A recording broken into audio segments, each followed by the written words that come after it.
Hi, I'm Eamonn Maguire from Proton, and you're listening to Firewalls Don't Stop Dragons.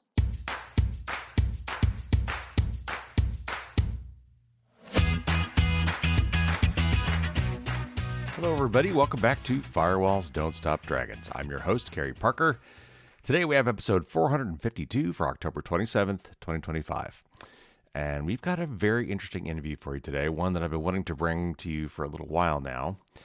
And it's about AI, which is everywhere, absolutely everywhere today. Not just as a technology in its many disparate forms, but also as a marketing term. It really kind of feels like blockchain was a few years ago, but worse.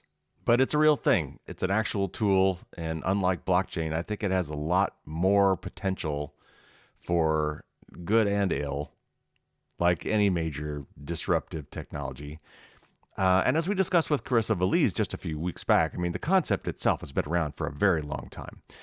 What we think about as AI today, what's making all the headlines, is some new applications of artificial intelligence around chatbots like large language models and media generation, such as the ones we've seen all over social media, creating videos and pictures and even audio snippets that are completely fake but sound or look perfectly real.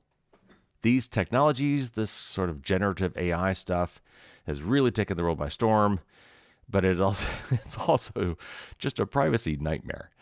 Well, first, due to the processing requirements, most chatbot queries and media generation must be done on the cloud, which, as we all know, is just another name for someone else's computer, which means it's not your computer, which brings up privacy problems.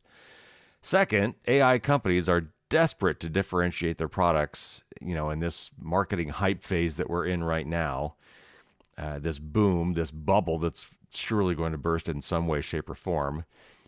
And the primary technique for doing this, the one they've all settled on, is to devour as much data as possible, to train their models on as much information, good or bad, whatever they can find and get their hands on, thrown into the hopper to train their models to try to make them bigger, better somehow, which is not always true. We've already seen some studies saying that just throwing more data into model training doesn't necessarily make these models better.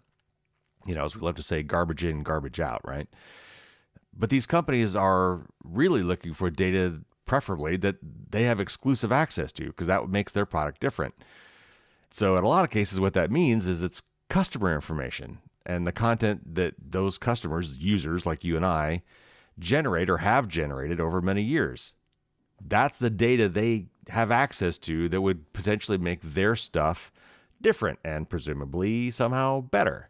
But again, what that means is they're harvesting all of our data and content that we've generated, let's say on social media or on photo sharing apps or whatever. They're leveraging what they have exclusive access to, which is our data and our personal information in a lot of cases, to make their products stand out or be different. And all of this insanely rapid development and all these model training costs an egregious amount of money. Their investors in these companies are burning cash at a level that we have not seen maybe since the start of the internet. And so these AI companies are therefore desperate to find sources of revenue. I mean, at some point, you've got to start paying these bills and paying off the investors. So that leads us right back to where it always does with today's internet, and that is going to be things like targeted advertising and monetizing the user's data. So we're already starting to see this. ChatGPT is already talking about putting ads in its output. They've launched a new browser, an entire AI browser called Atlas, with all sorts of fancy agentic features, which basically means you are giving the AI agency to do things on your behalf, which is super scary right now. I would not, under any circumstances, use ChatGPT's browser. I mean, Chrome is bad enough because it's made by Google, and Google's whole business model is advertising. And so data gathering is what they do. But a browser made by ChatGPT with agentic features built in and AI built in is actually worse than Chrome. I never thought I would find something worse than Chrome, but It has to be. Now, of course, Google, I'm sure it won't be long before they start building AI, their Gemini features directly into Chrome, and Chrome will probably be the next agentic AI browser. So, it will get worse. But also, we're starting to see shopping stuff being built into AI, which, again, what could possibly go wrong? If I'm going to give this AI chatbot or AI browser agency to spend my money. But even if it's just passive, even if it's just showing me ads and giving me links to click on stuff so they can get some affiliate kickbacks on, commissions basically on things that people buy by finding these products through AI. Oh, and I forgot the other thing that we always return to, which often leads actually the technology cycles, and that is sex. Sex definitely sells. And apparently, in recent interviews, Sam Altman from OpenAI, who is the company who makes ChatGPT, has kind of reversed course on sexy AI stuff. And they are talking about bringing out adult-oriented AI chatbots, I'm sure for a price. And again, oh my God, what could be more personal than what you're going to tell an AI sex chatbot? And all that information is certainly going to be processed in the cloud, in the clear. And oh my God, the first story that we get about that data leak is going to be horrendous.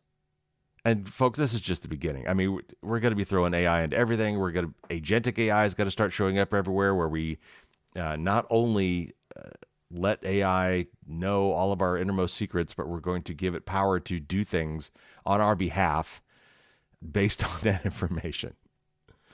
And as Cory Doctorow, I'm sure, will tell you, AI is going to be enshittified at an alarming rate. And yet, these tools are useful. I use AI all the time. I'm careful about what I do with my AI. I certainly don't give it any highly personal or private information, but it has very good uses.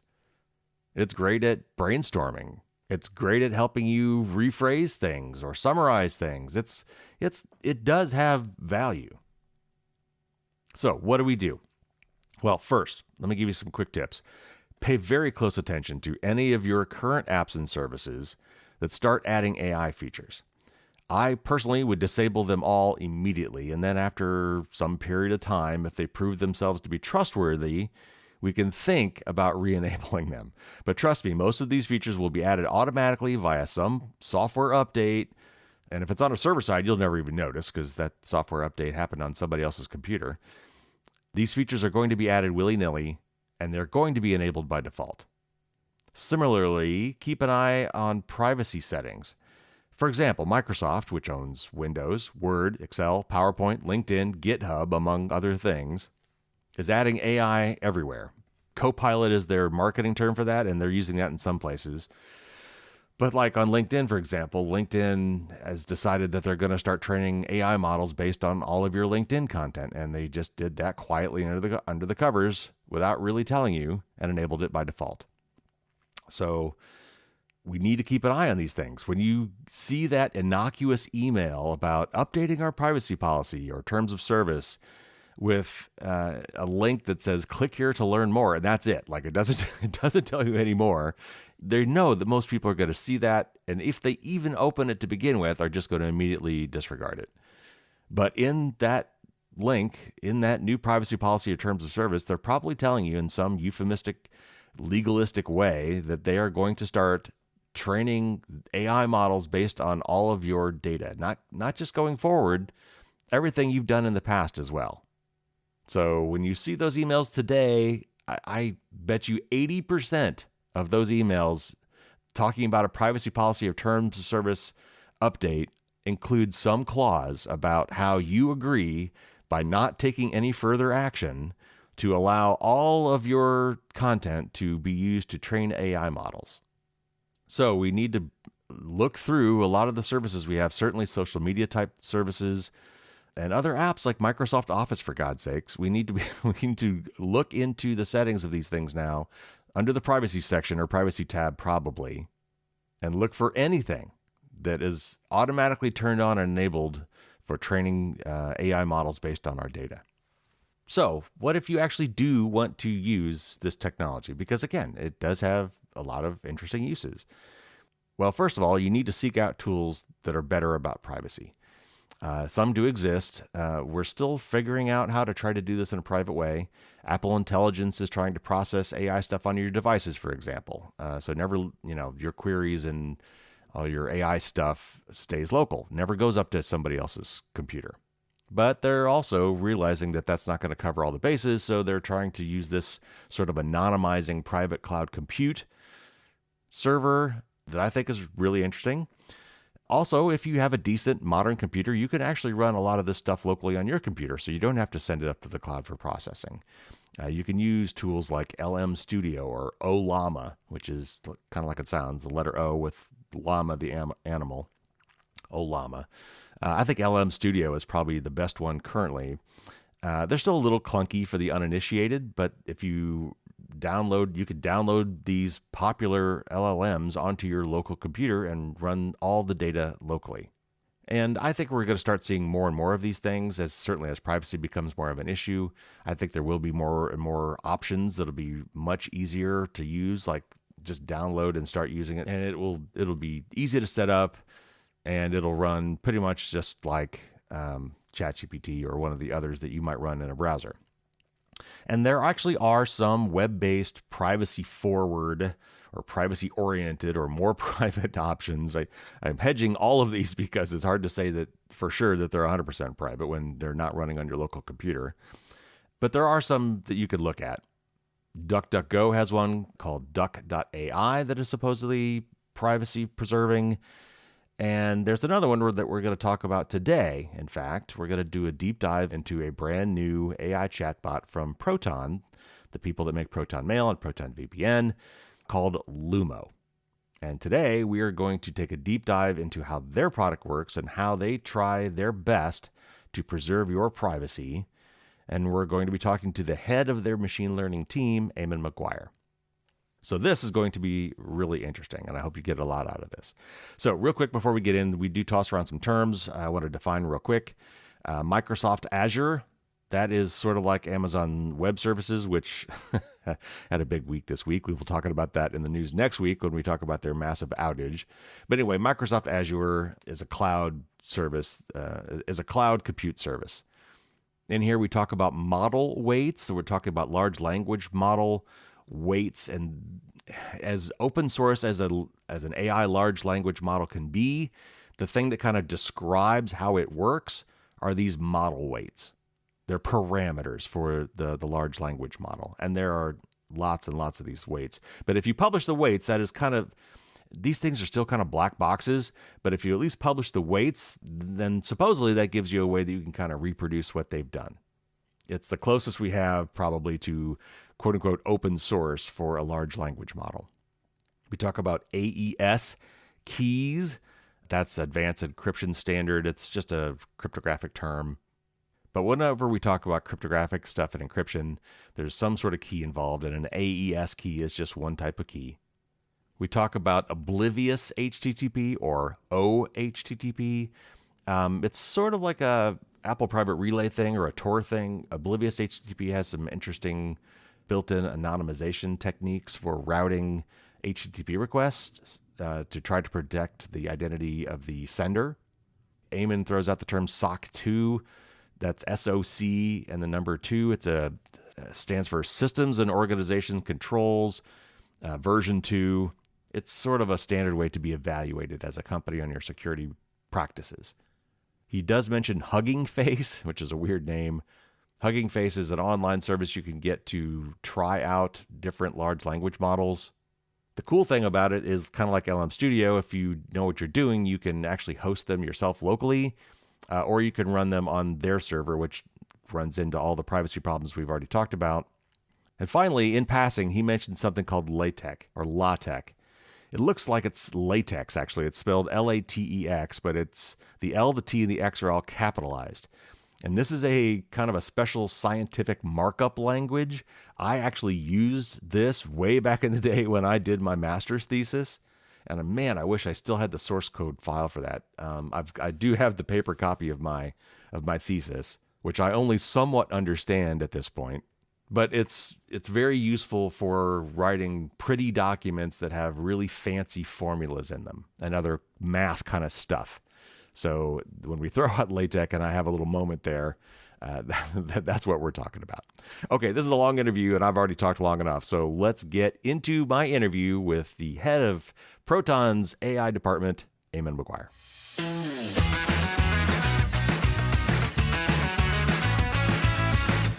Eamonn is the Director of Engineering for the AI and Machine Learning team at Proton, where he leads teams that combat abuse and spam at Proton, but also features such as Scribe and Lumo, Proton's new private AI assistant. He holds a Doctor of Philosophy in Computer Science from Oxford University, and before joining Proton, he was a staff engineer at Facebook, leading development on machine learning and statistical techniques for internal and external threat detection. Eamonn, welcome to the show. Thank you for having me. So you guys just released a new chatbot, and not like we don't have enough of them, but this one's special, and I think it's going to be important. So I'm glad to have you on the show to talk about it, because artificial intelligence has been around for decades. I mean, the concept, of course, has been around probably since the 50s at least, but they've been, other different types of implementations over the years. But with the recent emergence of large language models, what we call LLMs, chatbots, generative AI, this has created a brand new, basically a tech bubble, let's face it. And while AI has a lot of promise, it also has a lot of problems, including being largely a privacy nightmare. So companies are training their AI models on our personal data, and due to the intense computation required, much of the processing of our data is done in the cloud. So with all that as a backdrop, what are the security and privacy risks today of the most popular chatbots like Gemini, ChatGPT, DeepSeek, Claude? And what about AI being bolted onto existing products? That to me almost seems scarier. It's more insidious. Like Microsoft is adding Copilot to everything, Outlook and Office and Windows itself. This to me almost seems worse. So, but for our audience, kind of just give us a high level view of what you see are the key problems with privacy and security, privacy in particular, with the current generation of AI tools. Yeah, sure. So, we really got into Lumo because we recognized the problems that were coming from these tools. For example, if you go before you get to the tool-based level, you've got all the harvesting of data, which happens to be able to create these models in the first place. For example, I think there was a number back for GPT-2 or GPT-3, which represented, I think Wikipedia English language represented 0.6% of the data used inside those models, which gives you an indication of where the other data came from. What data are they using instead? And of course, no one wants to really tell you that. But we already get an indication that, with the lawsuits that happened against Meta and so on, where they were found to have taken this big copyrighted book archive and just trained their models on top of this, we see the problems there. So the first part of the problem sort of exists at the very, very start of the process. Then let's say we go into the application level and we start looking at Gemini, ChatGPT, DeepSeek, whatever else. Then you've got the data collection and training parts, which are happening continuously, right? So your conversations are used to improve the models unless you explicitly opt out. Usually you have to have an account to be able to opt out. So the free models will just take whatever you have, whereas you're the product type of mentality. DeepSeek particularly is concerning due to the Chinese data governance laws, which require government data sharing also. And they're also able to build detailed behavioral models or profiles beyond just query content, right? Then if you go towards that type of behavioral profiling with the metadata, for example, you can track not just what you ask, but when you do it, how often, your writing style, the topics of interest, and so on. You're able to correlate with your account identity and create comprehensive user profiles on that. Plus, you've got the behavioral patterns looking at your sensitive information indirectly. So what you can infer just by looking at higher level information. And I think for most people, they sort of forget about that when they use these tools because they sort of think about almost like a friend that they start speaking to, which is a bit weird. And the chatbots help with that. I mean, they're very friendly. Yeah. And they cause a lot of problems because of that, right? So on one side, you want to be friendly and you want to be accommodating to a user because at the end, these tools want to get users, right? They want to create an addictive experience, which is the model for all big tech companies, they have to find the hook that gets people hooked. And the sort of reinforcement that these chatbots typically offer is nice. It can be nice. It can be reassuring for people that need it, for people who are lonely or maybe have some mental health issues and so on. Maybe that can offer some level of comfort. But in the same way, it also kind of creates this whole modus where it doesn't really challenge what the user is asking. That's particularly it happened particularly at the very start, right, with ChatGPT, where it would just say, yes, of course you're correct, even if what they said was totally nonsense. And I think that type of behavior of these types of models causes people to use them in ways which is probably not the way they were intended to, right? And then when you get into talking about bolting onto existing products and also services in particular, I mean, if you start having these models built into services, for example, you ask Claude to start building you some website, and then it automatically decides, okay, I'm going to post this on Google Cloud, right? And now you're now paying and locked into Google Cloud. Let's say I'm on Microsoft Copilot, and it says, okay, let's publish your system onto Azure. Now you're locked into Azure. So it's creating the lock-in for not just, it's an ecosystem lock-in, right? So not just from they're getting you to use their AI tools, but there actually is a lead-in to getting into to use their infrastructure. And then you see, like, for example, ChatGPT and the shopping partnership that they had with Stripe yesterday. Traditional shopping platforms are not exactly privacy guardians. Amazon are well known for what they do in behavioral profiling and so on. But the differences between, like, traditional shopping platforms know what you browse and buy, but AI assistants know why you browse and buy. And that's quite a different proposition, because you're having really unfiltered conversations about your problems, your insecurities, your health concerns, your family situations. And when that context sort of starts feeding the commerce aspect, the system is learning exactly when you're vulnerable to persuasion also. And I think the integration was always going to happen, because these systems are typically burning money, right? So they're going to have to make money at some point. So either it was advertising, which is what OpenAI talked about before with their CFO mentioning a couple of times, or you got Elon Musk too was also talking about advertising as well within Grok, or you go in towards this type of model where you start doing shopping as well, or taking revenue share deals with travel site operators and so on. Yeah, of course. It always devolves to that pretty quickly, especially for these free products, quote unquote free. So what is the danger specifically of training AI models on my personal data? I mean, I can kind of vaguely imagine, but let's really think about like what the real danger is. Like, for example, is it possible, if I'm working with the model that was trained on my data or someone else's data, is it possible for me to come up with a prompt, a query, and there's a whole field of study around this, prompt engineering, to try to get that chatbot to cough up that data, for example? Also, once my data has been trained into a model, is there any way to meaningfully remove that data from the model after it's been trained on it? So first, for the danger of training your models on personal data, there are tools which try to anonymize some of that information before it goes to the LLM. I think that's worth mentioning, but they're imprecise, right?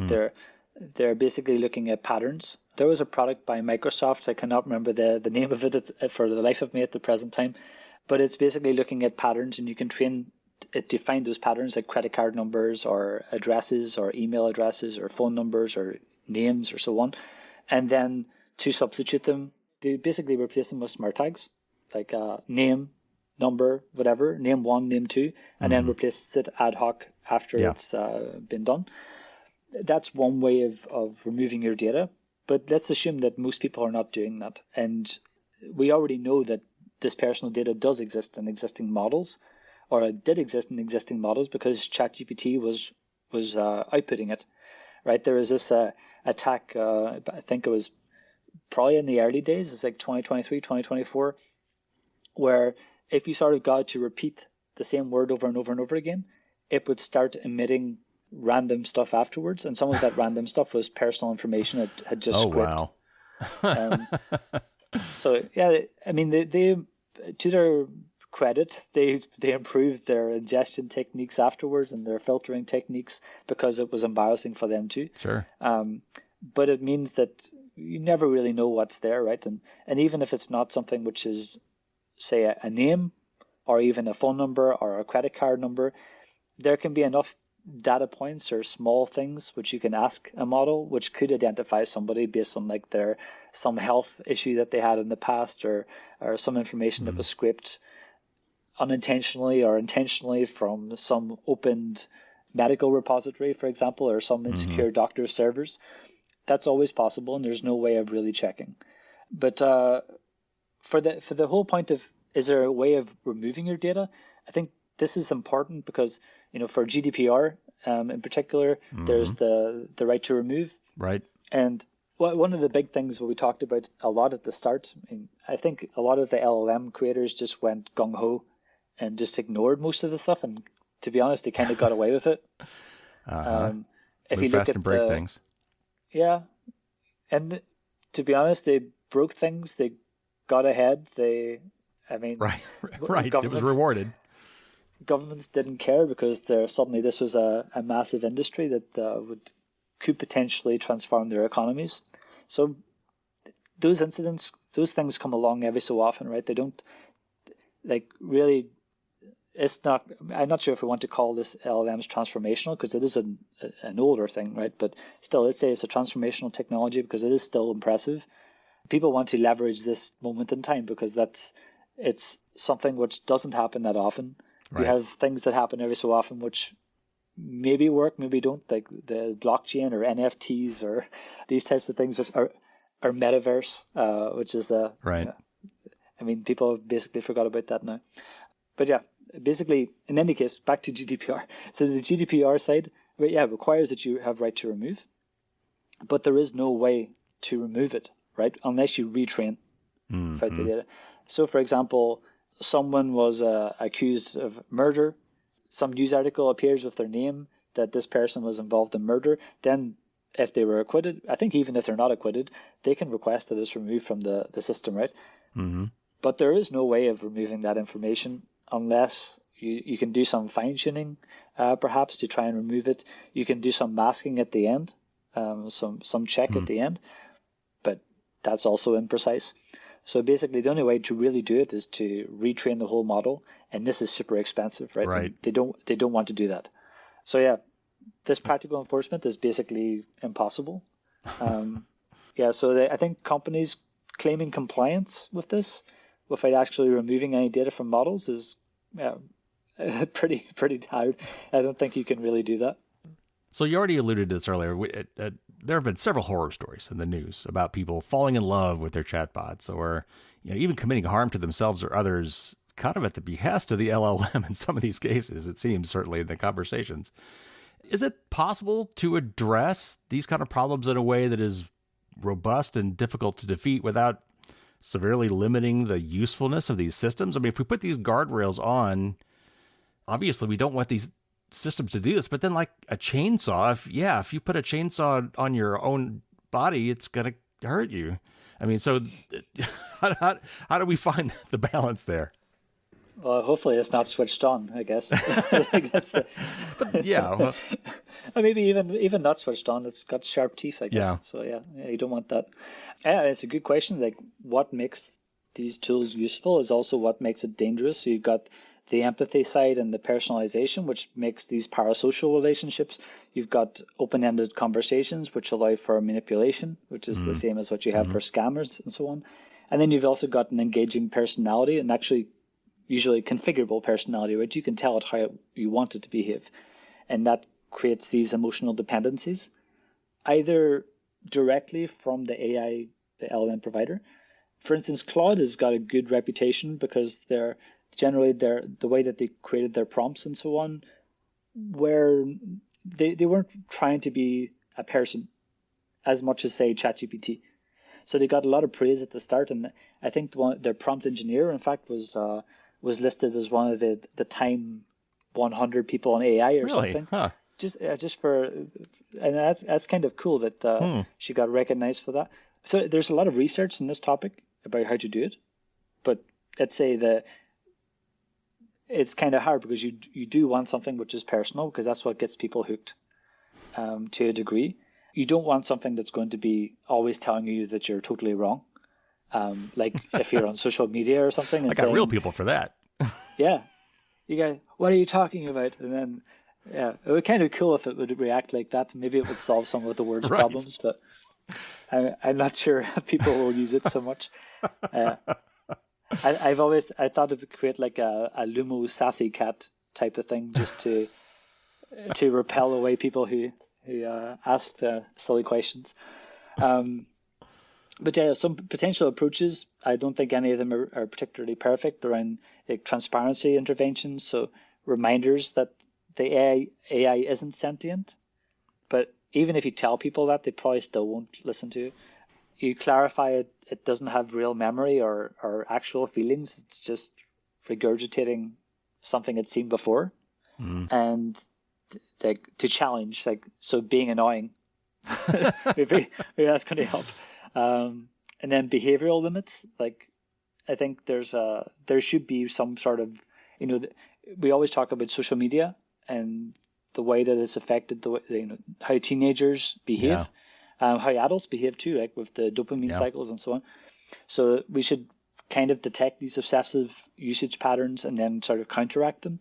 In the same way that Instagram tried to remove this constant dopamine hit by testing removal of the numbers of reactions or likes and just saying and others or something. So people weren't getting, it wasn't always a popularity contest. But these types of things, maybe they would help. And also redirecting concerning interactions. Like there was the one recently about suicide, for example, which is quite in the news everywhere. I mean, that one was clearly, it's very difficult from the point of view of a tech provider there, because you're not really in control of what the model is going to output. But if you see that someone is clear suicidal tendencies and they have the clear text to see it, which we don't, but if they have the clear text to see it, they should be sort of changing their model behaviors so that it's say maybe you should get help. You should consult instead of pretending to be a doctor, which some of them do. Like for instance, the Grok tool is an interesting one, right? So Grok is a doc mode, Grok the doctor or something like this. And as soon as you click it, I mean, you see that there's a real tendency, like a real tension between the marketing guys and the legal people, because you can click it and it looks interesting, but when you click it, it says this is not a real doctor. please consult real help. And I think that's you just have to reinforce people. He's like, if you really need help, you should go and get help. Yeah. But these types of tools, I mean, there are modalities which I feel are, I mean, if a lot of people are using the tool for therapy, if they're using it for life coaching or whatever else, there's gradations of therapy, right? There's the deranged level, psychotic level, and then you've got people who are having a bad day. It's there are two very different levels of tool use, like anything else. So, I mean, helping people if they're having a bad day is fine. Telling people to go and commit suicide, that's not fine. Or telling people to, if they have some devious thoughts or whatever else and to act on those, that would clearly also be a big issue. So I think sort of redirecting these concerning interactions, especially since they really don't have a reason not to, with their clear text processing, and also they do categorize a lot of their prompts, which is shown recently in their analysis paper of the usage patterns of people that are using things like ChatGPT. Yeah, and then also, I focused transparency interventions is one, the behavioral limits is one, response design also, like the way that you prompt, so avoiding the language which is encouraging dependencies is important. Maintaining professional boundaries. So if you are going to operate like a therapist, then have the same level of separation that you would as a therapist, even if I wouldn't suggest that anyone would do that. And also, I think challenging users, also challenging their thoughts and challenging what they believe and so on, especially if it's like, hysteric or extremist. I think that would be useful. And then also user education. So, clear onboarding about capabilities and limitations, but also cycling that each time, constant reminders. And also, yeah, you keep doing this because users either they don't read or they don't remember. Mm-hmm. So I think people need constant reinforcement that these tools are not, they look intelligent, but they're not sentient. They aren't real intelligence. They don't think like humans. They don't understand like humans. They don't reason like humans. So expecting them to act like humans is really not what they should be used for, regardless of the fact that they are used for that. So yeah. Okay, so despite or maybe because of all these concerns, Proton created a chatbot, which I don't know if anybody saw coming. I certainly didn't see coming. Of course, I didn't expect you to have a Bitcoin wallet either. But why, given all this, why did Proton decide to enter this market and create their own chatbot? What were your goals with Lumo? So I go back to the start probably.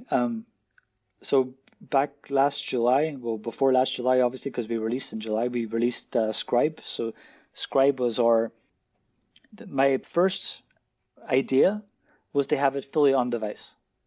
And then we realized very quickly that if we went fully on device, how many users will be able to actually use it? And it was very small. Because only the very most modern devices had enough power to do it? Yeah. Okay. Yeah, you need GPU, you need the VRAM and so on. So you need the capabilities to be able to do it. So yeah, we come up with Scribe because we wanted to investigate it. Actually, how would people receive AI in Proton's products? But also we knew that AI was also being used by people to create emails, to proofread emails, to correct or guide them on how to create better text. And oftentimes this text was maybe sensitive, right? So what's the point in using Proton Mail if you're just going to start copying and pasting all this text to some tool, which is basically saving everything? So our primary goal was to look at mail integration. We knew we could do that pretty well because, well, we had the capabilities in-house to be able to build these types of systems. We knew that the model, even if it was a smaller model, it could deal with these types of tasks. It didn't need to be a fully fledged, Formula One car that can race down the street. It needed to be a model that could deal with email proofreading, crafting, and so on. So smaller models would work, running locally would work, and running on server side would also work. The initial response to that was pretty good.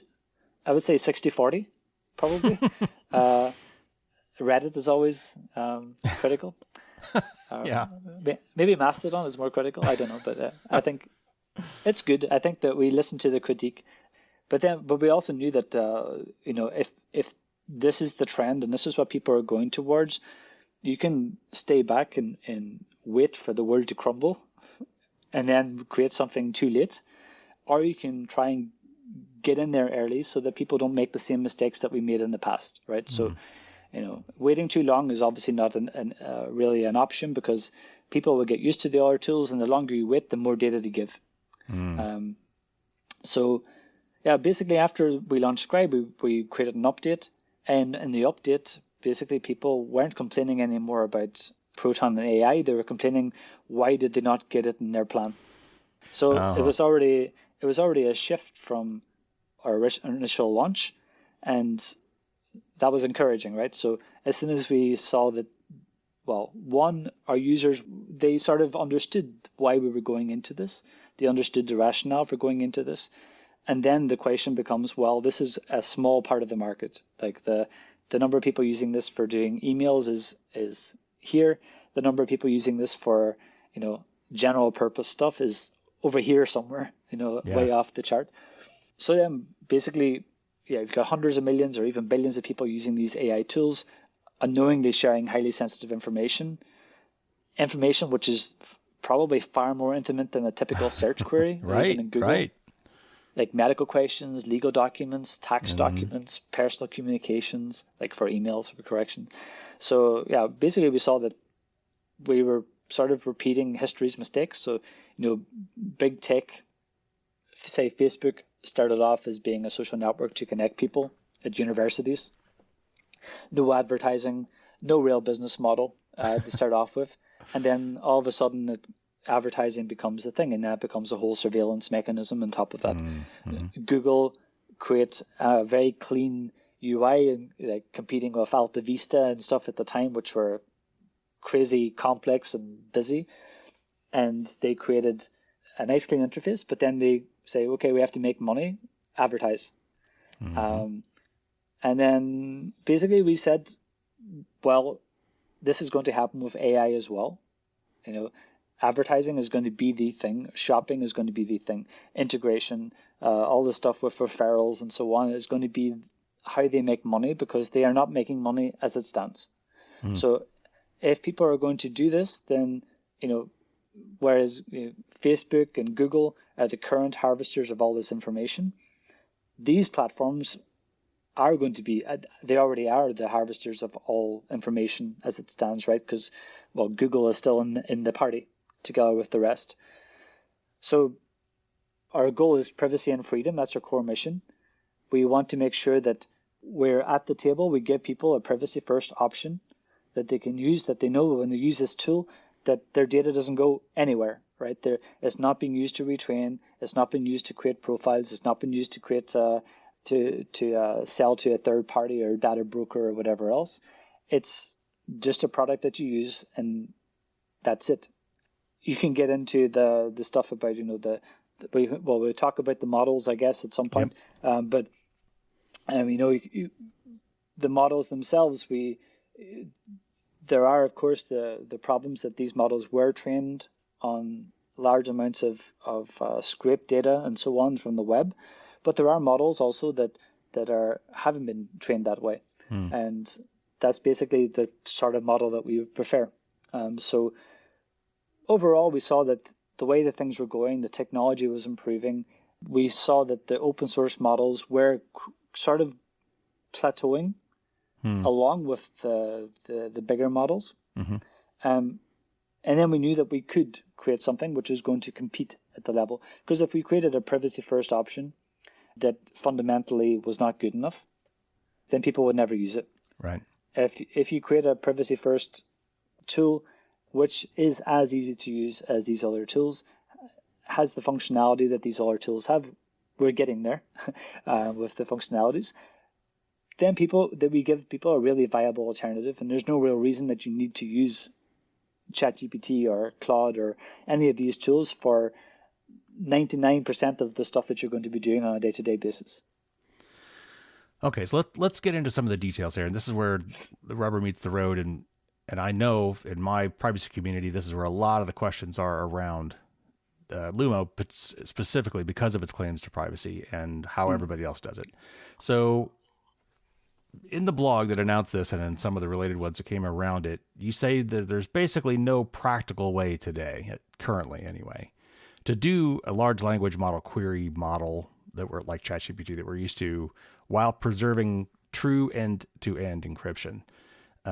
There's things called homomorphic encryption that might let you do work on encrypted data while it's encrypted, but it's way, way, way too slow, at least today.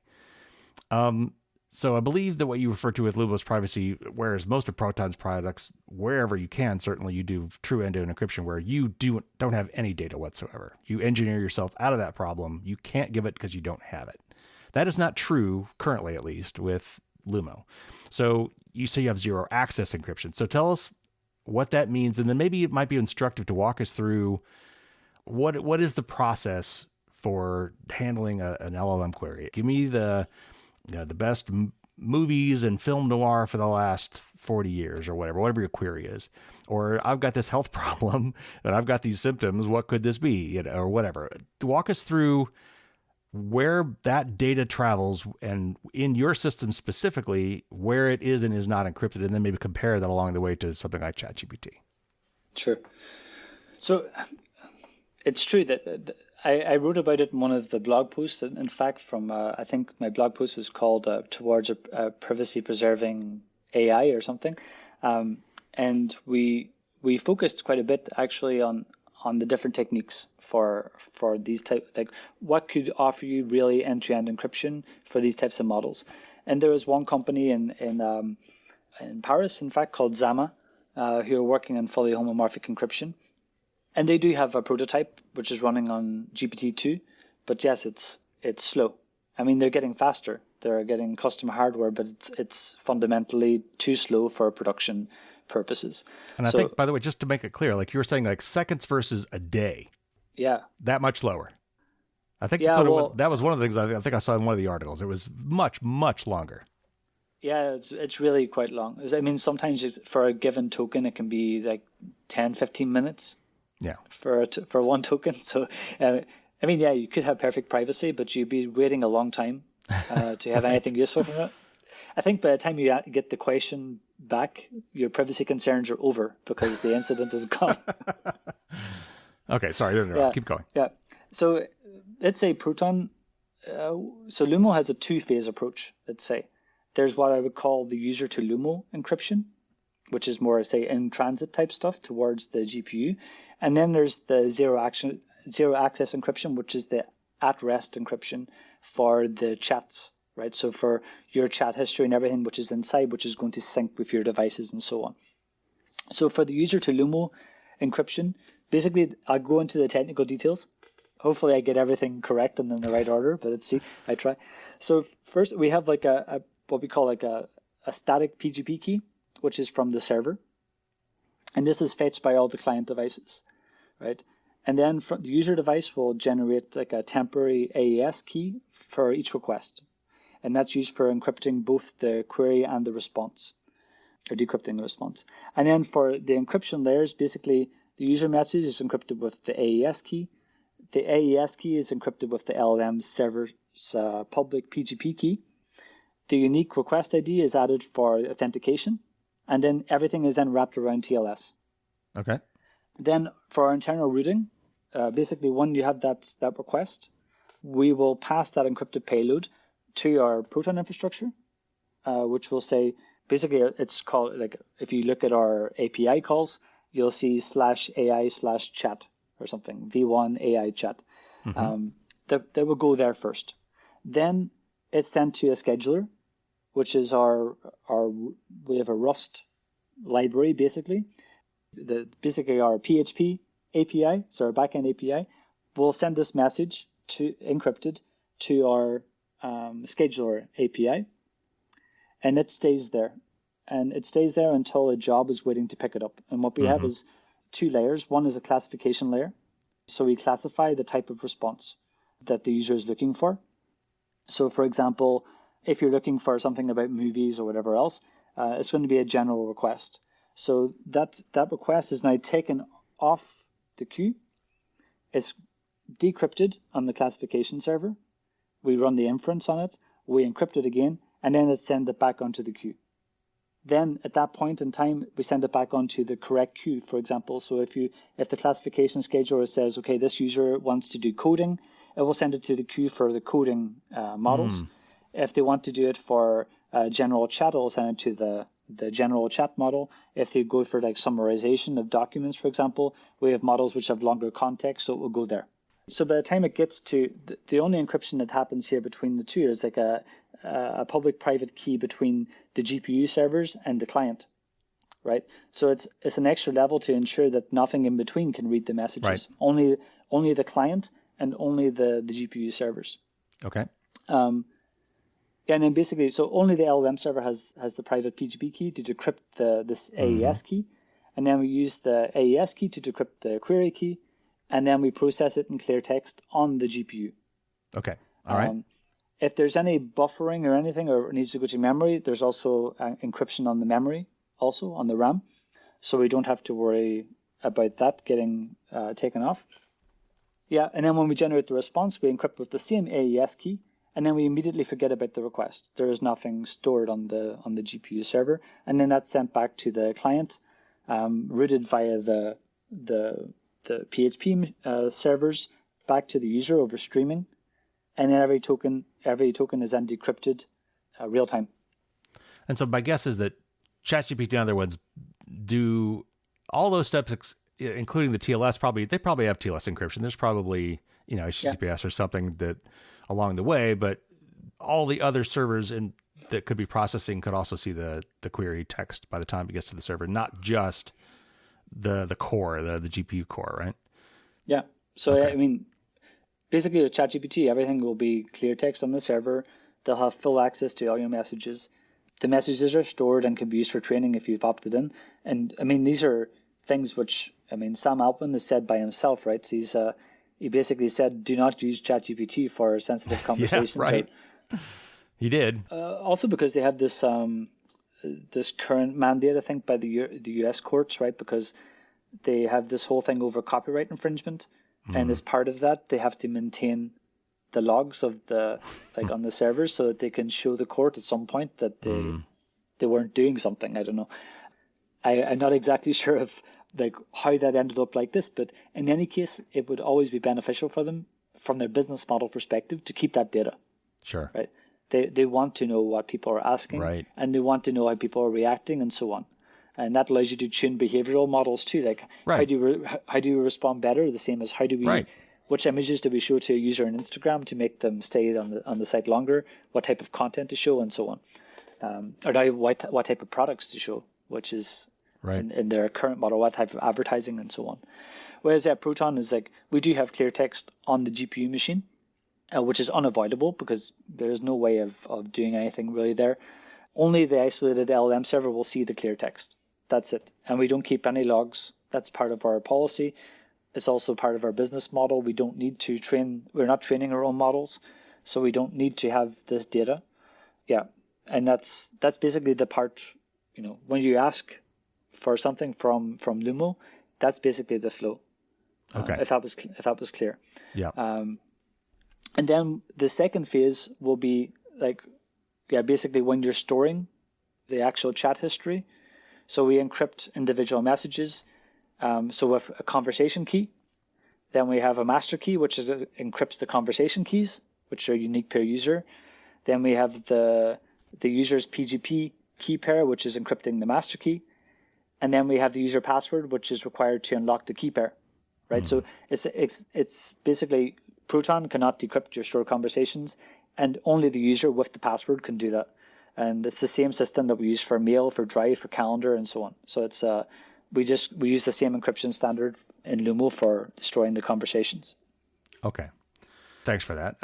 So if true end-to-end encryption is impossible, and again, the core issue there being is there's really no way currently, and this may change, but if we can't do it on the device because the devices generally don't have enough power to do it locally, and B, don't have a way to do it like with homomorphic encryption where we can actually process the data while it's encrypted, then therefore we need to have the GPUs in particular, the actual computers running the models need clear text, unencrypted text to do what they have to do. So if we can't tackle that, if that is our issue, what about leaning more into anonymity? Because this appears to be the approach that Apple is taking with its private cloud compute. The requests are processed in plain text, they say this, but the system uses some really clever and kind of over-the-top techniques to make it very hard to correlate the request with the user. Meaning I could read the request, but it's on paper at least, very hard to tell who sent it and be able to and have basically plausible deniability. There's no way I could match this request to this person if I had to. So would Proton ever consider implementing something like that? It would make sense, huh? So on the LLM server, in fact, it doesn't know who asked the question. We have a request ID, but that's not really stored anywhere. So in fact, we don't actually know which user asked which questions because one, it's encrypted when it comes to our PHP servers, for example, that are going to relay the request to LLMs. So only the LLM server sees a payload, which has been forwarded from our PHP API. Let's say we have multiple APIs. So you don't really know which user is asking the question, but you can do things like correlation attacks and so on. So I think it's a fair thing to look at like oblivious HTTP as an option. I think the advantages of it is like basically you prevent this correlation. We could use existing infrastructure like Cloudflare's OHTTP relays, and also it complements our existing approach pretty well. But I mean, it still requires a trusted third-party relay operator. You add latency because you have this extra hop in the network, and arguably already if you're really not logging anything in any case, then it's kind of redundant I mean, you could use it, but what would you correlate in this case if we don't keep anything? And that's the case, right? So Oblivious HTTP was, I really liked their paper because it was one of these things you read and said, wow, they thought a lot about this. Right. And it is a bit over the top. But in particular, I think it's for them it was a little bit different also because they are also using their infrastructure to relay to say ChatGPT's API, right? So that changes the things a little bit, right? So if you know that you're going to start relaying your request to a third party that you don't trust necessarily, then you need to have some guardrails inside because you don't know what they're going to log. And just because you don't have the IP, for example, or a user ID doesn't mean that they can't tell who's using what, right? Because PII is inside it, or maybe some indicators are inside the text, which is indicating who the person is or which country they're in and so on. Or if you're a nation state and you could see enough traffic at different locations, you might be able to correlate the traffic. Yeah, for sure. So I would say that, for Proton's point of view, I mean, I think this, from my point of view, personal one, when I'm reading the paper, I was like, yeah, this is really cool. But from a pragmatic point of view, it's like, well, it's not really something that would offer us anything extra. In fact, just because we're running it on our own servers. We've basically built the whole system so that we don't log anything and we can't see anything. So correlation attack would be a correlation attack against someone that's got into our infrastructure, for example, and is able to see something, but that's highly unlikely. And even if they were able to get into it, all they would see was encrypted traffic. Unless you got into the LLMs, but that's, super safeguarded, highly restricted, so they would not be able to see that either.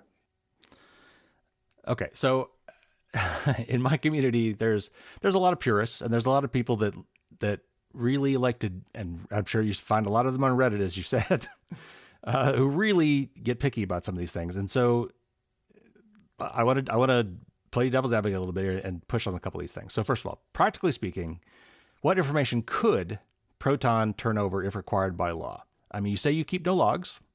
And I know for some of your products, you actually do third-party audits around this. And I don't know if you plan to do this or will be doing these with them. I'd like to know. But because it is a plain text at some point on your servers, technically it would be possible for you to log these things. And we're basically taking your word for the fact that you don't, unless we have at least a third-party audit. And this is a thorny problem. A lot of people in the privacy space have this issue. So what could Proton do in cases like this to maximize the trust and transparency for Lumo, for example? Are you going to be doing third-party audits like you do with others to have someone come in and do a check and see that you actually do no logging? What else can you do in situations like this where you have to at some point have clear text data? Can you make people feel good about that? Yeah, I would say, so we start maybe with what could we hand over? Actually, my legal guy is not on the call, but say, for example, for mail, the basic subscriber information would give up, for example, when the user signed up, which you can get anyway, actually, from the public keys endpoint, and the IP of the sign up, if it was less than 6 months ago. And that's basically the subscriber information that you would get back from mail. Now, for Lumo, it's different because it's not a communication tool. So it would fall under different restrictions, I would guess. But for that, I'm actually not sure what information would be given up. But at the minimum, maybe the time of sign up. But for the IP of the sign up, I would not be sure if it would be given up for that, unless the user already had, for example, a mail account, for example. Then maybe it would be part of that. But if that's all the information you can get from us, it's pretty good. Sure. And we've all seen the furore on the French IP activist and so on. Right. That constantly comes up. But the thing that some people ask the question or some people make the comment is like, well, if that's all they had to give up, that's pretty good. Right. And if the person did have better operational security, for example, and used a VPN or used whatever, they would have anonymity through that. Yeah. But Proton Mail itself, or the services are not anonymous services. But if you use a tool in front of it, then you can have an anonymity. So that basically, yeah, if that answers your question, if someone came to us and asked for data at this point in time for a Lumo user, they would at best get the time of sign up and the IP of the sign up. If that's a big if it falls under the same restrictions as mail, but I don't think they'd even get that. And so, yeah, for I think a third party audit, I mean, they make sense. For VPN, we do it, for example.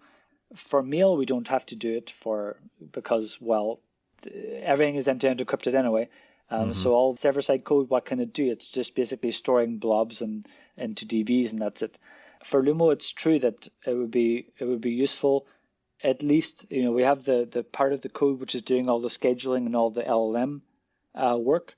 It is part of my plan to open source that part of the tooling. Okay. Which is different from, we don't want to. Proton doesn't open source all the server-side code that we have because it's really huge. It's just a big, all of our services, one huge repo. It wouldn't be anyone's interest to have that code, I would say. But for the scheduling code, if that creates some trust, creates trust around what we do and how we do it, I would be happy to make that open. I don't know when, but I would do it. Yeah. On the third party audits, so yeah, you basically got code audits, infrastructure audits, SOC 2 type stuff, and then penetration testing. So for Proton has SOC 2. Now we've had it for like a few months now. For code audits, you basically want to verify that we have no logging mechanisms in the code base to look at our review our encryption implementation, and then check for the backdoors, for example. Our internal encryption team or crypto team review all this code, in fact. So that's basically our internal review to make sure that our encryption is up to their standards, because they're the experts and we're just the people who implement that. For external audits, for example, the general criticism comes down to things like, it's point in time assessment. So your code could always change afterwards, right? You can never verify what's actually running in production. Right. You can't prove the negative, so the absence of auto logging, and it's also expensive, right? So it's not something which is done continuously, and you'd kind of need that. So yeah, I mean, there's other ways of doing it. I mean, there's like source code transparency, which is a bit similar to what's been done for key transparency, for example, as a way of like, cryptographic hashes to be able to say, this code is running and so on. I think all those things are viable things that we could look at doing. But yeah, there's weaknesses to everything, and there's also additional overheads doing that. But I think if providing these types of audits would make people happier, I think we could definitely look into doing it. Okay. So you talked a little bit about being open source, and Proton has called Lumo open source, and I think you refer to most of your products that way. But as you've said, what that usually means in this case is that it's a source available. You're making the source available for review, and in most cases, it's the clients only, not the servers, as you already said. And I think some of that is to the point you're making is that you're running the server. You could claim this is the code you're running on the server, and it might not be, or it might not be at that point in time, as you said. It may be true when I said it, but maybe not currently. And there's very few good ways. Apple's trying it with private cloud compute, but there's few good ways for me as a user to verify what you are running on your server at this time, and that it's absolutely represents this code that I'm looking at over here. So I understand that's tricky to do. And so I think, just to kind of summarize what you're saying, that if I have the client code and it's truly end-to-end encrypted, then that's kind of all I need. If I can verify that the code is encrypting something in a way such that it doesn't matter who I give it to, I don't care so much about the server code. Lumo is different in the sense that there's a point in time on the servers where it's not encrypted. Did I summarize that issue correctly, I think? Yeah. Okay. So one other just question, and this is, I know you guys kind of dropped a little bit of a bomb in one of the blogs you had, saying that you're moving out of Switzerland because of some Swiss laws going on. So I'm just curious, as I know some people are going to want to know, who owns and operates the actual hardware? Like, where are these servers located, and who is actually running them? And if you're leaving Switzerland, where are you going? Well, I mean, for Switzerland, I think primarily the destinations would be Germany and Norway. Okay. That's sort of where the data center investment is being made. So we already have infrastructure in Germany and in Norway that we're using. They're subject to GDPR and EU privacy regulations also. The Swiss option, yeah, you can speak to Andy more about that perhaps. I mean, there's this, basically the Swiss they're considering the mass surveillance capabilities, which is outlawed in the EU. Well, so far, I mean, chat control is also Right. Chat control is I think it's almost like being stuck between a rock and a hard place. I don't know which place is Yeah. but I think chat control is thrown out, and to be honest, I would hope that the Swiss government also see sense and don't go for that either. I mean, it doesn't really. I mean, Switzerland is sort of built on this whole privacy mantra. You know, it's Yeah. Which originating was back so in the Swiss weird banking. for them to come up with this new law. Yeah. I mean, I don't know what's their purpose. It seems it's a strange strategy, and I mean, pretty much most companies in Switzerland are already saying, well, yeah, this doesn't make any sense. A lot of the cantonal, Switzerland's a federal government, so every canton has their own jurisdiction, well, to some degree, and many of the cantons sort of are supporting this type of proposal, whereas basically all the companies are not. So, I mean, it's sort of the same type of the US type of mantra, right? It was like, let's harvest all this data and let's catch all these terrorists. And in the end, well, how many terrorists did they actually catch from doing that? No one will ever know. But it's Right. probably minute, right? And it's the same for other countries too. But everyone believes by having more and staying trendy with maybe the US or other countries that's somehow going to protect them as well. But I can't speak for the Swiss government and what they're thinking by doing this. But yeah, it doesn't make a lot of sense. And usually things in Switzerland that don't make a lot of sense don't pass. So Switzerland is it's a very active democracy. So you vote everything by referendums. I know people have I think a pretty good critical thinking process. As opposed to, for example, in the UK when we had a referendum, people didn't know where to look because it's just so much information and they couldn't discard the reality from fake news, let's say. In the end, they got confused, whereas the Swiss are quite a bit better at understanding the nuances behind these types of proposals. They're also very good at protesting against these proposals. So I think overall reason will prevail, and Switzerland will hopefully not do what they're going to do. But regardless of that, it makes sense for Proton to diversify. And Germany and Norway are two countries which have got good, solid privacy regulations. And basically, Lumo is one of the first products to go towards those data centers. And it's part of our overall investment in EU infrastructure.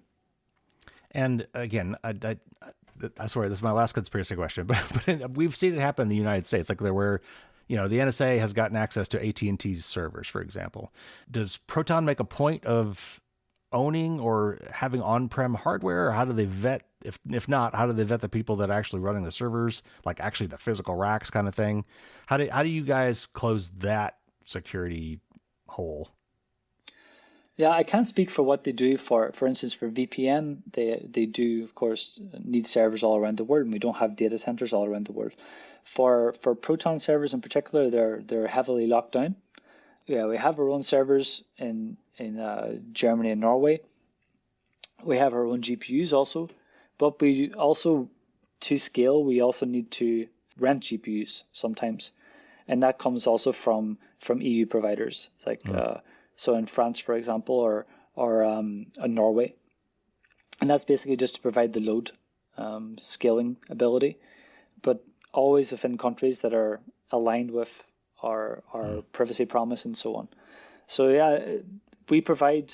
I mean, our security systems are good. We have a physical security in terms of where the machines are located. We only run on bare metal machines, so we don't run inside VMs. That's also true for Proton VPN also, and that gives us it gives us quite a bit of guarantee that no one's going to be tampering with the system, basically. We also have a lot of security guardrails inside these machines. So if we see logins to that machine, for example, basically if you're not supposed to be there or as a weird time of day, for example, you'll be kicked out immediately or you won't even get in. So the restrictions to get in are pretty solid. servers are only run on trusted vendors for VPN and for Lumo when we have to scale. And then everything else is run in-house, by our own infrastructure team, which are running all these machines, all the networking. We have our own data center guys that are going in, plugging things in and out and provisioning all the hardware and so on as well. Okay. All right. Thank you. Thank you for humoring me. Because I know somebody in my audience is going to be asking those questions. So, and again, we just to be clear, we were very, very careful about where things are running, and you never have to be worried that it's running in some compromised server somewhere in some random bunker. It's we're running. It's a solid operation, and our team is super talented. The infrastructure team and also security teams to make sure that all of our machines are very secure. All right. Good to know. All right. So as we wrap up here, I was looking at the article about the actual models that you guys are choosing. There are ones I'd never heard of, and I'm not an expert, but like I think Nemo and Open Hands and Olmo, OLMO. I'd never heard of any of these. So I'm curious, it sounds like you choose, each of these serve different purposes maybe, and you're farming them out to different ones depending on what they're good at. But how did you choose your language models? So Nemo is one, first license, actually. The licensing is important. So sure. Many of the models they have quite restrictive licensing. I mean, not that we would use meta models, for example, but say Llama requires a specific license agreement with Meta. And also if you're above a certain number of users, you also, not that we'd be there yet, but above a certain number of users, you cannot use the model in commercial purposes anymore. Okay. So basically the models come down to different purposes. So you've got the classification model I mentioned before, and that's sort of like it's like the gateway to everything that happens within the rest of the infrastructure. So as a prompt comes in, the classification model will decide, is this coding? Is it math? Is it reasoning? Is it summarization? Is it the general chat, for example? And then depending on the intent of what the user wants to do, we'll farm it off. So for coding, it goes to Open Hands. So it's like it was specialized more in software development, and it's an open model, open in terms of the data that was used to some degree. It was a fine-tuned model.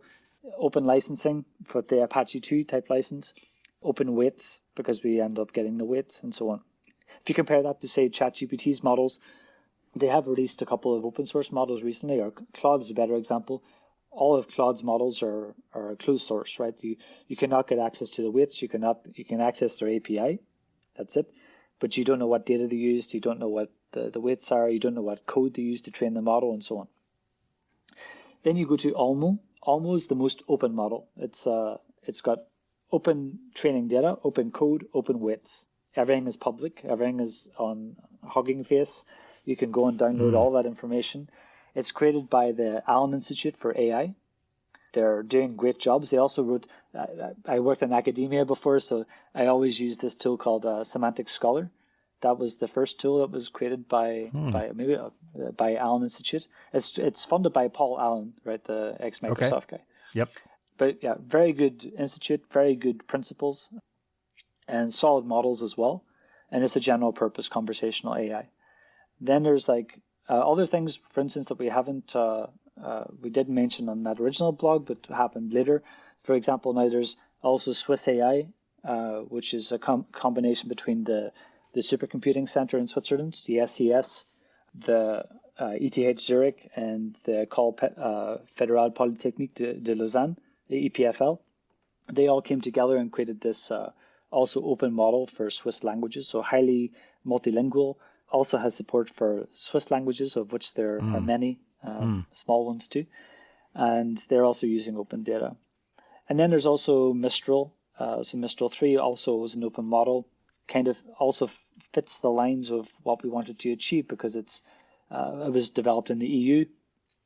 They did make the models the Apache 2, but yeah, they aren't as open, for example, as Olmo because their training data is unknown.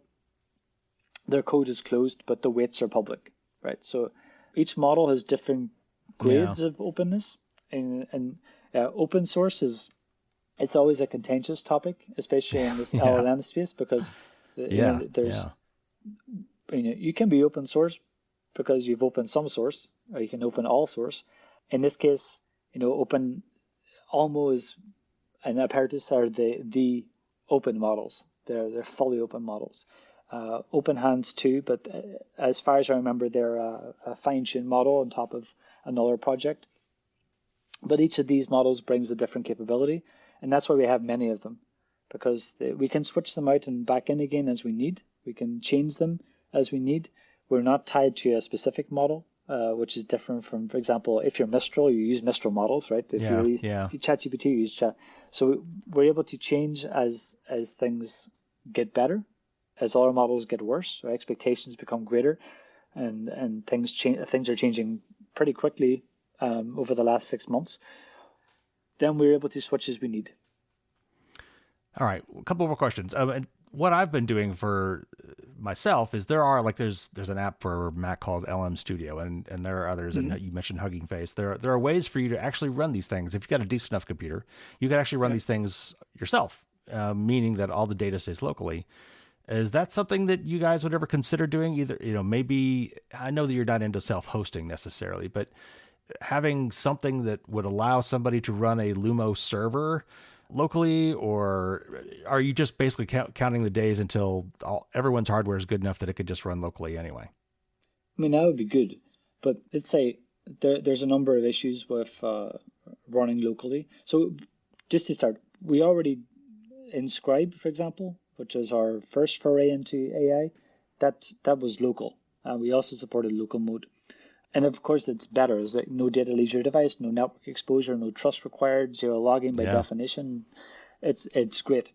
The problem, and yeah, Olama, Hugging Face, everything have made running local models easy.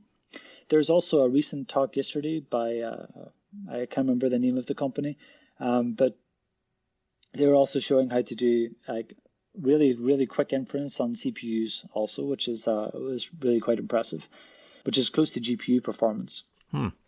So these things, things will improve, and architectures will improve, and hardware will improve in such a way that we're going to be able to run these things on.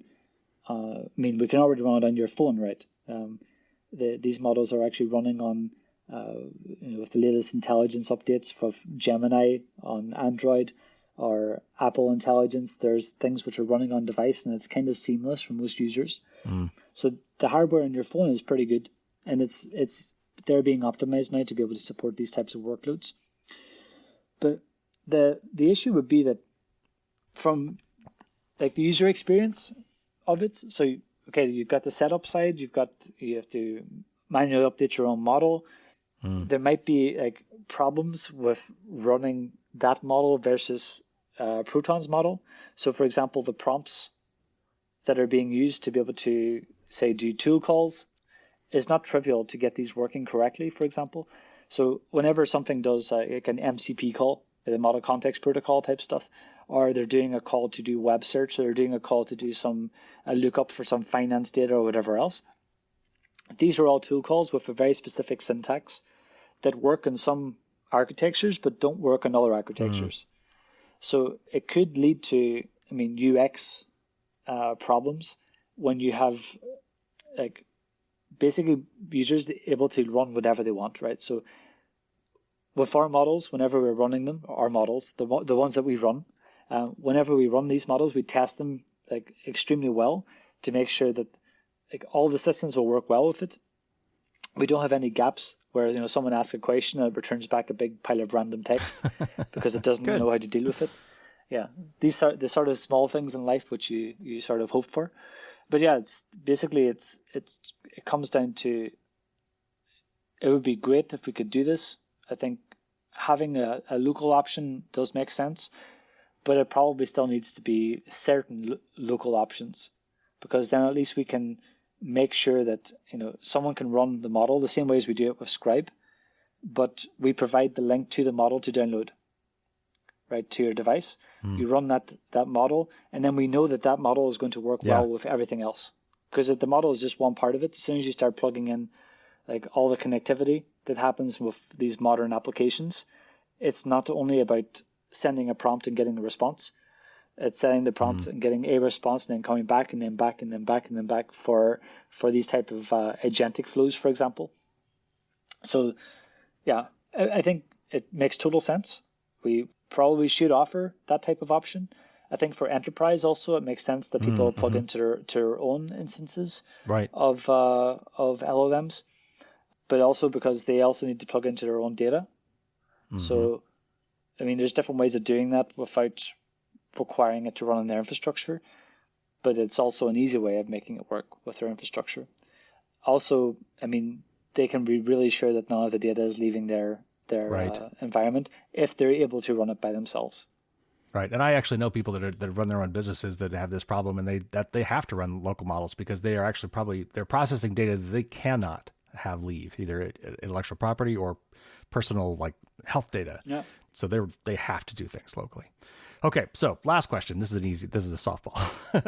What's the roadmap for Lumo? What usability features maybe are you wanting to add? What are your people clamoring for now that it's out? What are you getting requests for? And are there any other privacy and security improvements that you can make at this point? What's this roadmap look like? When do you foresee these things happening? So for when I foresee them happening is a difficult one. For when I see for the roadmap, it's kind of clear. Okay. But I'd say, so the one that's coming up pretty soon is the dark mode. There was already a slight hiccup last week where the dark mode appeared for some users very quickly. But dark mode is one that's coming soon. That was probably the most requested feature that I saw. I love dark mode personally, so I'm on that train. Yeah. It's interesting because I don't use dark mode ever. And so for me, it's the importance of having diversity in your teams, right? That you need to have the people who really like dark mode and the people who don't really care, and I'm the person that doesn't care. But we really needed someone that really did care, and then we would have had it done on launch probably. And then we have personalization also, the ability to tell Lumo how you want it to react and to behave.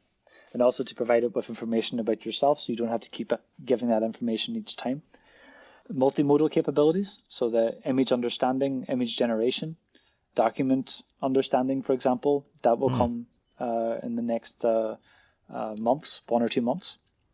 Memory, so like what ChatGPT or Claude or the other tools are doing with memory, but doing that in a privacy-focused way, which comes with some challenges. You could store quite a lot of information, but it has to be stored client-side, indexed correctly, retrieved whenever it's needed, and so on. So building that stuff is, we're doing that too. I think, voice interface, so like speech to text, is already kind of done for mobile, but we rely heavily on the on-device capabilities and also generally the APIs of Google and Apple, which is not ideal, but they worked, and we basically told users, this is using on-device, this is sending your data to Google, this is sending your data to Apple. And that was a way of just mitigating the threat, but offering people the ability to do it. Okay. But we'd like to do that by ourselves also. Text-to-speech, apparently people like audio responses a lot, and this natural conversation flow type of stuff will be something that's on our plate. Enhanced context, so being able to have like larger conversation history and larger documents and so on, which is not trivial. Most models have they can store around 128,000 tokens, which is each token is roughly like 4 or 5 characters or so. So, I mean, one thing that we get with a lot of users is that they get frustrated because they can't upload, say, a 30 megabyte PDF file, or even, for example, it could be even a smaller file, but it's very dense with text. And these particular files, when they're super dense, they can fill up the context very quickly. So the model is not able to process all of it. You can load it, but it will truncate like the first part of the text and then skip the rest. There's some techniques in place where you chunk it, basically chunk the text, summarize parts of the text, create a merge view, and then feed that inside. There's also other techniques which are basically fetching the context as you need it, depending on what the question that you're asking, or it tries to understand which part of this huge big pile of text is actually the part which is interesting or not. Yeah. Yeah, and then latex support, for example, for math rendering. Yeah, we've got a lot of I people. used LaTeX back in college. I'm still shocked that it's still around. Well, for all the math stuff, Yeah, sure. Yeah. anything you ask for math, you basically get math jacks back, and it might be niche, but people want it. Okay. Sharing also is part of the roadmap. Proton ecosystem integration, so docs integration, for example, improvements to Scribe, and then with Lumo level type of capabilities. So upgrading that whole infrastructure. In fact, the collaboration features, I mentioned sharing before, but shared conversations, but also like, for instance, team access, organizational knowledge, so hooking up your company data if you go towards enterprise use cases with MCP and so on, conversation templates or like reusable prompts. There's also an interesting type of pattern which exists in legal tools, legal AI helpers, which are like workflows. So basically you let the LLM generate a workflow. So as you upload a certain type of document, it analyzes the type of document, goes off into different forks and so on. Basically, it's a way of executing prompts in a systematic way, but it's for, then you basically just have to upload a file and it does all the stuff it's supposed to do. Wow. Okay. That's a lot of stuff. So and then there's the API access, the developer API, the enterprise connectors, as we said before, the native mobile applications, because now we basically, as people have already noted, we wrap the web view with the application. That was our way of getting the application out quicker, so it's into people's hands. But there are problems of doing that. It's not as nice as if you're going for a pure native experience, and that's something we want to improve. People with Composer being in the wrong height, for example, it's a surprisingly difficult problem. So I think one of the most difficult problems of creating Lumo was actually figuring out how to get the height of the keyboard height, because basically, what happens is that when you tap on a keyboard or tap on the Composer element inside an application, you need to shift the Composer up. It doesn't know how to do that by itself. And the behavior is different between iOS and of course, Android. So you have to create two different systems to be able to do this. Then Android is also highly heterogeneous.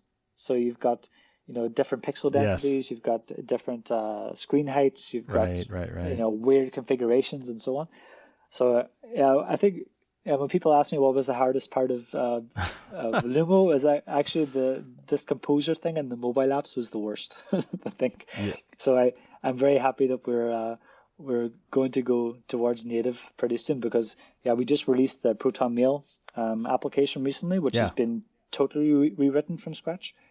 That uses like a common Rust library underneath, and the Rust library really gives you a lot of speed when it comes to what's happening with encryption, for example. So we hope that our idea is to use all of that new stuff to build the very responsive applications for Lumo. All right. So one last question I got to ask is pricing. Right now, it's its own thing. And is it ever going to be bundled in with a family plan or some of the other duo plans or some of the other? Is it ever going to be bundled with something else, or is it always going to be separate? I mean, it's bundled with Visionary because that's part of that. Basically, the price, the cost of running these infrastructures is it's such that offering it to everyone would require that we would increase the prices of other bundles. So we'd rather leave it so that people have the choice that they're able to do that. So, I mean, now you can do it with the add-ons. So you basically add the add-on to the plan, and that will run as long as your plan exists. Okay. Right. So if you buy a family plan, add the Lumo add-on at this point, and your plan expires in 1 year, the Lumo plan can stay there. Lumo add-on can stay there for the rest of your time, and then renew with your other plan as well. The other option is that if you want to do, for instance, you want to have a dedicated plan for Lumo, but month by month, you can use the mobile application also. The mobile plans offer that type of capability. But pricing basically, with other tools, there's the infrastructure costs are a bit less, right? So, we're running the GPUs, but we're also, for example, doing the web search stuff, and all these APIs and all these services and the infrastructure cost money. and we don't want to change how we the offering for existing customers that don't necessarily want to buy into AI and bundle it all into one go, right? So, I mean, the thing I talked about earlier with Scribe and how people receive Scribe at the start, it's still present. It doesn't disappear, right? There's people who really don't like AI and they don't want to pay for it. Mm-hmm. So bundling it into the plan sort of removes the choice. Yeah, okay. Keeping it as part of something which they can add on in addition. I mean, Visionary, you get it anyway because it's part of Visionary and Lifetime. But for Ultimate, I think most users, I'd say if even if it's like 20% of users don't want AI Sure. at all, and we end up charging them extra just to have this service that they don't want, then that would be unfair too. So that's kind of the rationale. One is the side of giving users the choice to take it or not. And also the other thing is that, making it free or included in Ultimate, for example, would be difficult because we'd be losing money on this. Yeah. And by the way, it's like $10 a month and ChatGPT is $20 a month. So it's still a better deal. But yeah, we have no limits. But once you go to the paid plan, basically, you have theoretically no limit, which is very different from ChatGPT and Claude. Yeah. Well, Eamonn, thank you for holding on. I know that was a little bit long, but I appreciate it. We had a lot of questions, and I know that that answered a lot of the ones from some of my folks in the privacy community. So thank you so much for coming on the show. That was fascinating. Yeah, thanks a lot for having me.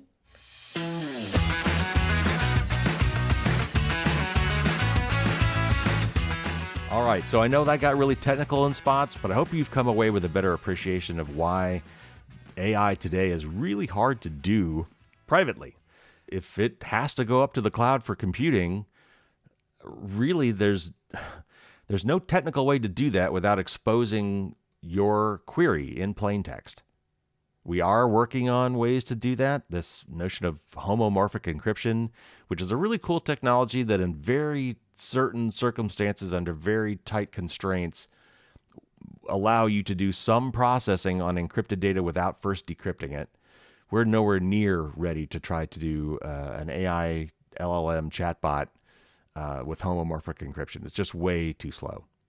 But we're still trying to figure this out. And again, Apple and now Proton and others are trying to come up with ways for us to do AI processing in the cloud that still preserves privacy. Unfortunately, at the end of the day, we still have to kind of take them at their word. Other than third-party audits, there's really not, I can't honestly think of a solution to that problem. The solution we always like to have is end-to-end encryption, because it's encrypted before it's sent, and then it's decrypted after it's received, and everything in between can't process that data. It's unintelligible.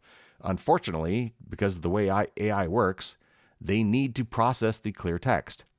And so honestly, I really like Apple's approach, and I hope Proton adopts it to some degree, because if you can't encrypt the data end to end, if you can at least be really damn sure that it's anonymized so that you can't trace that data back to its owner, that's a big step forward. Now, of course, in your query itself, you could give yourself away. You could say, "Hi, my name is Gary Parker, and I would like to ask you about this funny thing, this funny lesion on my body."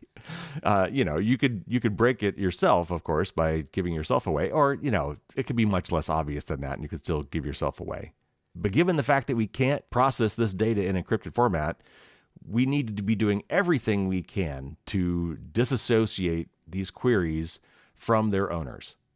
Now, what I would really like to see, honestly, and I think a potential different solution to this, is to have the cloud server be something that I own, either as a rented VPS or virtual private server in the cloud, that we take extra special care to make it private. And so I'm renting time on that. It's my data. No one else can access it, not even the cloud provider. That's possible. But also, I think it'd be cool to have like a hub at home for things like controlling all my devices at home, but also to run all of my AI queries, both within and outside my home. And Apple, as a hardware company, I think is uniquely positioned to do something like this. It would be some sort of home server. It could be a file server. It could also be your Wi-Fi hotspot. It could be your home control hub. And it could be your personal AI private cloud compute hub. And if it's also your Wi-Fi router, Apple could come up with secure ways to access that router from anywhere on the planet. You could do it via VPN, but there's better technologies like things like Tailscale or maybe WireGuard that would basically let you have your own private server that runs in your house under your control and under your physical control, crucially, that you could still access securely from anywhere on the planet. I think that should be an option, a viable option for those of us who really care about private processing of our data. Okay, so I know we're running long, so let me wrap this up. For the patrons, of course, there's going to be some bonus Q&A with Eamonn on Thursday morning. As usual, we're going to talk about his origin story, which is quite a long and twisting road. It starts at CERN, which, of course, is where Andy Yen from Proton famously started and influenced the name of their company. But he also talks about how he was influenced by a popular thriller novel and penguins. So trust me, that's an interesting story. We'll talk a little bit more about chatbots and how they maintain context and memory. We'll talk a little bit about this whole agentic AI thing, giving these AI systems agency.